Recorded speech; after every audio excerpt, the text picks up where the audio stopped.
Kana dai mukamira ipapo kana dai mukapamira nhasi hapana chamuri kutomboona. Munojaira stereki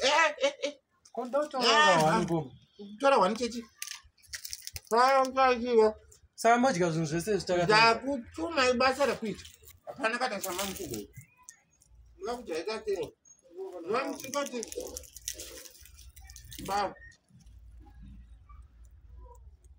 kana matongoudzwa zvinhu zvekuita mazuva ese dzidzakisika maudzwa nemukoma wenyu teera batingwa ndaenda kwamatituma maseni mjetu wangu asi kuda kunatsa ndini zokana nyama nyama yayo inotoshandirwa. Munoswera makarara iwe unoswera wakagara inotoshandirwa mudzoku vanhu zvaita sei samurumkomadibachiimanje kana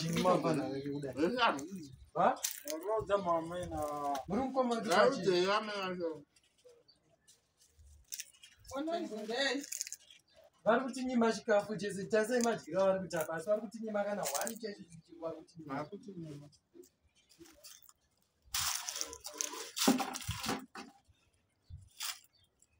Naiwe chale. Kochi. Chije. Mamuku. Mapaka. Uneshuwa iwe kuti ungadye chikafu chese. Asi yangozi kana. Vana venyu havadi kushandama.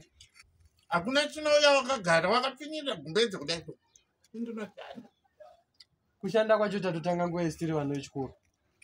Saka iwewe vanenge vandova kutoudza kuti vanodya chese. Vamwe vanotobika zvimachipsi. Vamwe vanoenda kuzvimunda vamwe tati iwe akagara tumira tumukoma tapa. Naiwe chali iwe uri normal here? Chali pavana chikafu mani iwe. Ndosaka chingofutunuka nezvisina basa ipapapo. Amai. Ndiri kushanda. Yakandidzidzikire. Nekuti ndini. Naiwe Sparo. Tora drink umwe.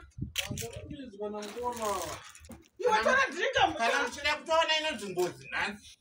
Ndavapa bati. Tora drink. Iwe chale. Iwe chale pasa. Tora. Kana bata. Tora. Tora.